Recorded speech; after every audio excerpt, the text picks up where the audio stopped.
Quando a gente vê a teoria na lousa, pode ser que a gente não entenda direitinho, né? É para isso que servem esses exercícios de fixação, para a gente compreender o conceito, né, de uma forma prática. Vamos para o primeiro exercício de quantidade de movimento e impulso. Dá só uma olhada aqui, ó. Um corpo de 10 kg, ele desloca-se em uma trajetória retilínea horizontal com a velocidade de 3 metros por segundo. Quando passa a atuar sobre ele uma força F, que varia de acordo com o gráfico, formando um ângulo reto com a direção inicial do movimento. Se a força F é a única força que atua sobre o corpo e se sua direção e sentido permanecem constantes, analise as afirmações e responda de acordo com o código que se segue.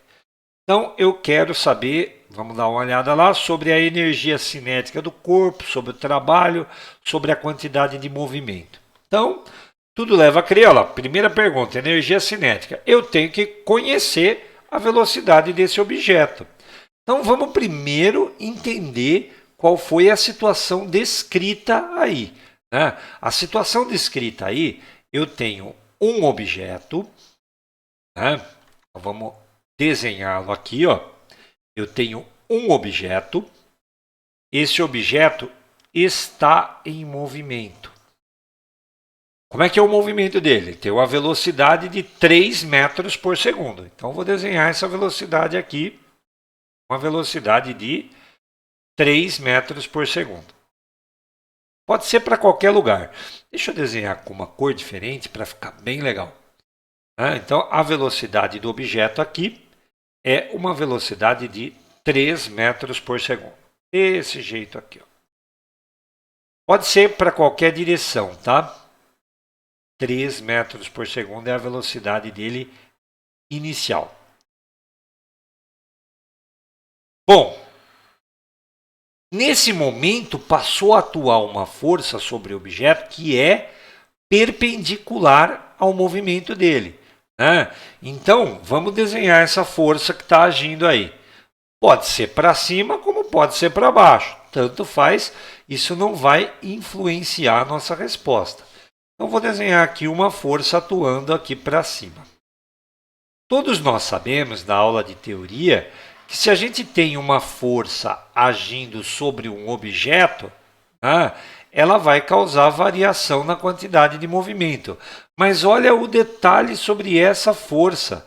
Né? Essa força ela forma um ângulo de 90 graus com a velocidade. Né? Se a gente juntar aqui, ó, o ângulo é de 90 graus. Então, isso significa, né, que a força não vai alterar o valor da velocidade inicial. Essa força só vai fazer com que o objeto adquira uma velocidade na vertical. Tudo bem? Então, uma força que é perpendicular ao movimento do objeto, ela não mexe no módulo da velocidade, né, nesta direção perpendicular, mas ela dá velocidade ao objeto na direção da própria força. Então, nós vamos calcular, né, o valor da velocidade que o objeto adquire nesta direção vertical aí agora. Só que pensa comigo, se eu vier aqui na definição do impulso, né, vier aqui substituir, né, o impulso é força vezes intervalo de tempo, eu vou ter problema nesse exercício. O impulso, pela definição, ele é força multiplicado pelo intervalo de tempo. Por que eu vou ter problema nessa definição? Porque não tem um valor de força fixo. Ó. A força começou com 0, foi crescendo, crescendo, crescendo, até chegar a 10. Qual dos valores eu coloco aqui? Não dá para fazer a conta dessa forma. Mas eu vou fazer aqui no canto uma maneira da gente interpretar esse gráfico aí. Ó. Eu venho aqui, ó, eu tenho um gráfico que representa a força que atua no objeto. Essa força está dada em Newton. Né? E aqui eu tenho o intervalo de tempo. Olhando a definição, o produto dos dois dá o impulso. Então, quando a gente tem um gráfico, gente, força versus intervalo de tempo, como esse caso do problema agora, né, o que dá para fazer, né, para chegar na conta do impulso? O que dá para fazer é o seguinte, olha, o gráfico vai estar aqui, ó, né? Termina em algum lugar por aqui, ó, certo? O que dá para fazer é pensar no produto. Eu tenho aqui, ó, um intervalo de tempo e eu tenho aqui uma força. Geometricamente falando no gráfico, quem faz uma base vezes a altura está calculando a área. Então, olha a conclusão aqui, né? A conclusão é que o impulso que esse objeto vai sofrer, ele é numericamente igual à área. A área, né, entre o gráfico e o eixo do tempo. Então aqui, né, não dá para usar a definição, mas dá para calcular a área. E eu tenho a área dessas duas figuras aqui. Vamos marcar? Olha só. Eu tenho a área, né, do triângulo, certo? Esta área aqui, ó. E eu tenho a área desse retângulo aqui, ó. Certo? Quem quiser poderia pensar num trapézio também. Eu vou pensar em área do triângulo e área do retângulo. Então, olha o que eu vou escrever aqui, ó. O impulso, ele é numericamente, não é aproximadamente não, ele é numericamente igual à área. E aí, vou sair fazendo a conta. O impulso, ele vai ser, né, para a primeira figura, base vezes altura dividido por 2. Para a segunda figura, somente a base vezes a altura. Ok? Então, nosso impulso vai ser, né, a base do triângulo de 0 a 4, 4. A altura do triângulo, 10. Tudo isso dividido por 2. Mais a base do retângulo, ó, nota, começa em 4, termina em 6. Então, a base é 2. E a altura também é 10. Tudo bem? Então, nosso impulso será igual a... né, o 4 com o 2 foi embora. Né, vamos mandar embora aqui, ó. 4 com 2. Aqui deu 2. E agora continuar fazendo a conta. Eu tenho 20 aqui, não é? 20 mais 20. Então, 20 aqui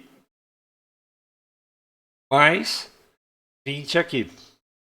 E 20 mais 20, né, deu o impulso igual a 40. Unidade do impulso, Newton vezes segundo. Newton vezes segundo. Agora eu tenho que entender como é que esse impulso, né, variou a velocidade na vertical. Observa, né, que eu vou pensar assim, ó, na vertical. Eu não estou olhando na minha figura na horizontal. Se eu pensar na vertical, o impulso que atuou na vertical causou variação da quantidade de movimento. Então, o impulso, né, ele é o Q final menos o Q inicial. Só que o nosso objeto não tinha velocidade na vertical. Se ele não tinha velocidade na vertical, no início, né, a velocidade dele era só horizontal, esse Q0 é zero. Então, o impulso que atuou aí, esse impulso que eu calculei, né, ele vai, né, fazer a velocidade mudar da seguinte maneira. Aqui, ó, no final, mv.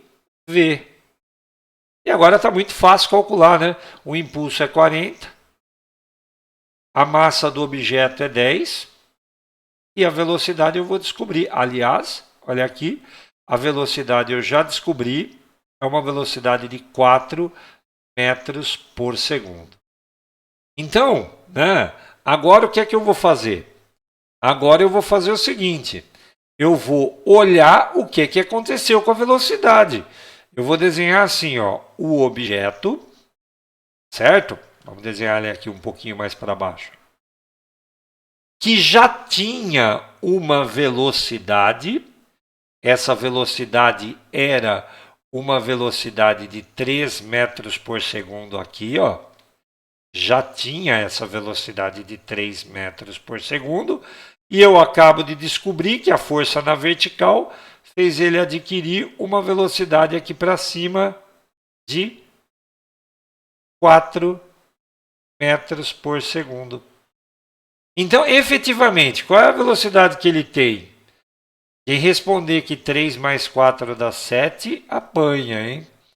Olha só, é vetorial, né, gente? Então, eu vou ter que fazer paralela aqui, paralela ali, né? No cruzamento das paralelas, eu vou ter a velocidade total desse objeto. E a velocidade total desse objeto, né, a velocidade final, ela vai estar aqui, ó. Esse triângulo é manjado, né? Quem não sabe de onde eu vou tirar isso, eu vou tirar assim, ó. Esse é o V, né? O V ao quadrado, ele é igual a 4 ao quadrado mais 3 ao quadrado. Então, a velocidade ao quadrado vai dar 16 mais 9. A velocidade ao quadrado vai dar 25. Portanto, a velocidade do objeto é de 5 metros por segundo. E agora que eu sei a velocidade, dá para investigar o que aconteceu com a energia cinética. A energia cinética do corpo no instante 6 segundos. Então, vou responder a letra A. Qual é a energia cinética do corpo no instante 6 segundos? A energia cinética é um mv ao quadrado sobre 2. A massa do objeto é 10. A velocidade ao quadrado é 5 ao quadrado. Tudo isso sobre 2. Então, eu tenho 5 vezes 25, que dá 125 joules. Portanto, né, essa afirmação que está aqui, ó, ela é verdadeira. Ok? Então, verdadeira aqui, ó. Vamos agora analisar o trabalho. Né? O trabalho realizado pela força F no intervalo é nulo. Gente, com certeza o trabalho não é nulo. Por quê? Porque houve variação da velocidade. Quem mostra isso para a gente é o teorema da energia cinética. O trabalho da resultante, ele causa variação da energia cinética. Como houve mudança na velocidade, o trabalho não é nulo, tá? Eu já poderia parar aqui, ó. Falar, o trabalho não é nulo, houve variação da velocidade. Mas vamos fazer a conta, não custa nada. O trabalho da força F, que é a força resultante, ele é a massa 10, a velocidade final, que é 5, 5 ao quadrado, tudo isso sobre 2, menos a massa, que é 10, a velocidade inicial, que é 3 ao quadrado, tudo isso sobre 2. Então, eu vou ter o trabalho da força F, o trabalho da força F vai ser igual. Vamos já simplificar algumas coisas aqui, ó. Esse 10 com esse 2 vai dar 5. Esse 10 com esse 2 vai dar 5. E agora é só fazer as continhas, né? Ó, 5 vezes 25. A gente já fez essa conta, deu 125. Né? E agora aqui, ó, menos 5 vezes 9, 45. Tudo bem? Então, o trabalho da força F, ele vai ficar 80 joules, não é zero, como a gente já disse logo de começo nesse item. Então, essa daí, ela vai ser falsa. Né? O trabalho não é zero, não. Vamos marcar aqui o falso. Né? Então, eu tenho aqui F falso. A quantidade de movimento do corpo no instante t igual a 6. Gente, no instante t igual a 6, se eu quero saber a quantidade de movimento, basta eu pegar a massa, né, e multiplicar pela velocidade. Qual velocidade? A velocidade final, a velocidade no instante t igual a 6. Qual é a velocidade no instante t igual a 6? Bom, então vou pegar a massa 10 e multiplicar pelo 5. 5 é a velocidade final desse objeto, gente. Ele ficou com 5 metros por segundo no final. Então, 10 vezes 5 vai dar uma quantidade de movimento que é 50 kg metro por segundo. Ok? Tudo bem? E para onde aponta? Vamos fazer um desenho? Essa quantidade de movimento, ó, do objeto, vamos fazer um desenho aqui. Ó.